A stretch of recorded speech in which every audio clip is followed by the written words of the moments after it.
everyone. My name is Ms. Dasha and I'm the Artistic Director of Adagio Dance School.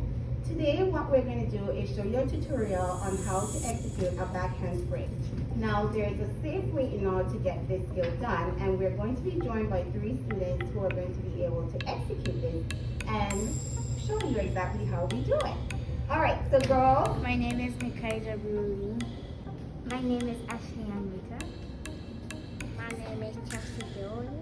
So can I ask you girls one question? Can you tell me when you started to learn your back handspring? When was this? Nikki? Last year? I don't know. I don't know. Last year. So these girls have been learning since last year in learning to execute a back handspring. So what we're going to do is look for 3 elements on how to execute your back handspring. One is your preparation, the way that you get into that prep. You want to make sure that when you do it, you're in a seated position. Chest is not forward, but you're actually seated and the arms go back. So that's your preparation. Then the other will be a limbered handstand, which I'm not going to execute. And the last is your recovery. First, we're going to utilize Chelsea in order to show you exactly what to look for.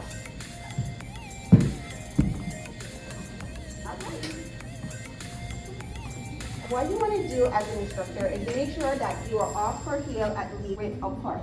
This is what I'm talking about, hip width apart. So if you're close and you're like hip width apart, then that's fine. But you want to go farther than that in order to create a stationary base, so that way you can help her and be strong, not to fall out over at all. So let's go, Chelsea. All right. So what I'm going to do is put my hand on the Chelsea buttocks, just to make sure that I'm able to catch her when she jumps, and she knows very well to sit in my hand. The second hand is going to be placed above her shoulders, or at least in the middle of her back, I should say, in order to make sure to guide Chelsea through the skill, okay? Ready? 5, 6, 7, 8, down, up, push, over. One of the things that you want to make sure of is that you look for rolling hips. The student tends to roll their hips, or what we would normally say, they would not keep their hips square. So it will be on square.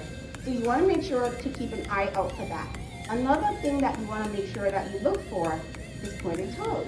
That should be the last thing that you are looking for when executing a back handspring.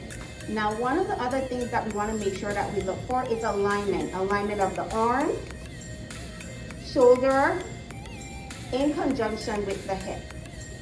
So I'm going to show you what I mean by that. What I'm going to do is utilize Ashley in order to stop her in the limbered handstand, so that I can show you exactly what I mean by keeping the alignment of the arms as well as the hips. Okay? 5, 6, 7, 8, down, up, hold.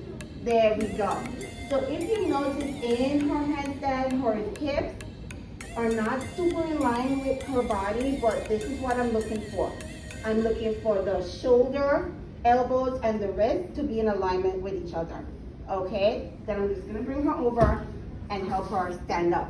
Now, if you notice, I put my hand under, or at least by her belt area, to ensure that I am able to hold her and keep her steady throughout the movement when she recovers. So that way she does not fall over in any event whatsoever. Now, we have a seasoned acrobatic student. So Nikaija, or as we will call her, Nikki, is just going to go ahead and execute her back handspring. Nikki has been doing this since last year, so she has an understanding of how to execute the back handspring and pull in all of those elements that I was coaching the other girls through together, okay?